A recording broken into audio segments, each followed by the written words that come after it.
It's crunch time for homeless shelters trying to prepare for the cold snap this weekend. Good evening. It's Thursday, October 30th.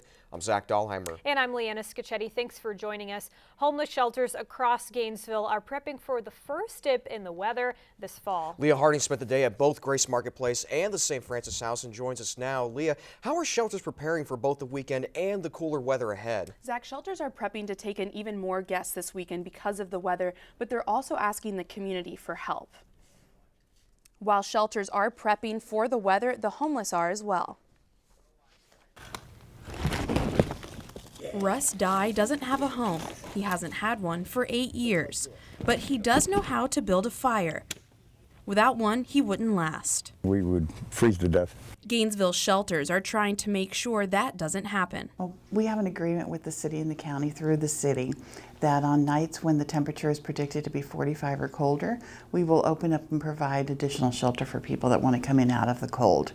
For shelters housing the homeless when the temperatures drop, a dip in the weather means a spike in utilities. The city and county allocate $50,000 a year to housing the homeless on colder nights. $40,000 goes to St. Francis, $10,000 to Grace Marketplace. But despite the cold, Dye says he is going to tough it out.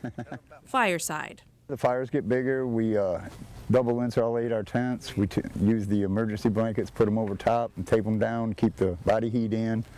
When body heat isn't enough, the homeless also rely on shelters for extra clothing. Homeless shelters in Gainesville collect clothing donations all year long in preparation for the winter season.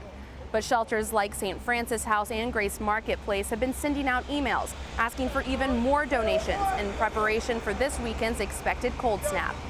Emails like this one from Grace Marketplace saying, OMG, it's going to be really cold.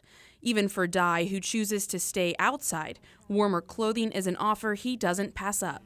And how much of what you own clothes-wise did you buy? None. None. Grace Marketplace and St. Francis House are asking specifically for blankets, long sleeve shirts, and oversized hoodies. Leah,